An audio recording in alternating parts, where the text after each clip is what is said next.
بسم اللہ الرحمن الرحیم۔ ہمارے ایک دوست ہیں بھائی ثاقب صاحب، تو سوال یہ کیا ہے کہ میں نے ایک آدمی کو فرنیچر کا ایک سیٹ بنا کے دیا تھا اور میں نے نیت کی تھی کہ اسی میں سے جب پیسے آئیں گے تو میں زکوٰۃ ادا کروں گا، حالانکہ میرے پاس اور پیسے بھی موجود ہیں، تو کیا میں انتظار کر سکتا ہوں، زکوٰۃ میں تاخیر کر سکتا ہوں یا نہیں؟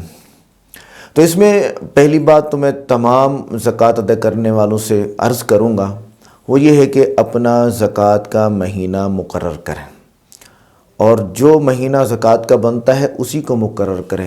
جیسا کہ اگر پچھلے سال آپ کی زکوٰۃ یعنی مالی جو وسعت ہوئی تھی وہ ہوئی تھی رمضان سے 2 ماہ پہلے، تو اس سال بھی آپ رمضان سے 2 ماہ پہلے زکوٰۃ ادا کرنا شروع کر دیں گے، ٹھیک ہے نا جی؟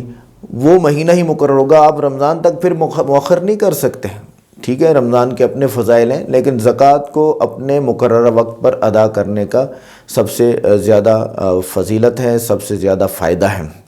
زکوٰۃ کا مقصد غریب کو، مسکین کو، ضرورت مند کو فائدہ پہنچانا ہے، اس لیے زکوٰۃ کو وقت پہ یا رمضان سے پہلے ادا کرنا زیادہ انفع للفقراء جس کو ہم کہتے ہیں، زیادہ فائدہ ہے فقیروں کو، تاکہ وہ اپنے روزے وغیرہ میں جو ہے وہ وسعت کے ساتھ کھا پی سکیں۔